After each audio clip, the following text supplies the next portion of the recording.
বউ রাগ করে বাপের বাড়ি যাওয়ার দুদিন পর।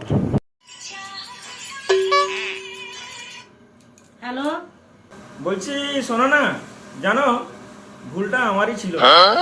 এমন আর কখনো হবে না, কথা দিচ্ছি। তুমি প্লিজ রাগ করো না, চলে এসো। अच्छा তোমার কাছাকাছি কোনো গ্লাস আছে? হ্যাঁ আছে। গ্লাসটা হাতে নাও নিলাম। আর ওটাকে জোরে আছাড় মারো। মেরে এবার পাতার টুকরোগুলোকে জোড়া লাগাতে পারবে তো? না, পারবো না।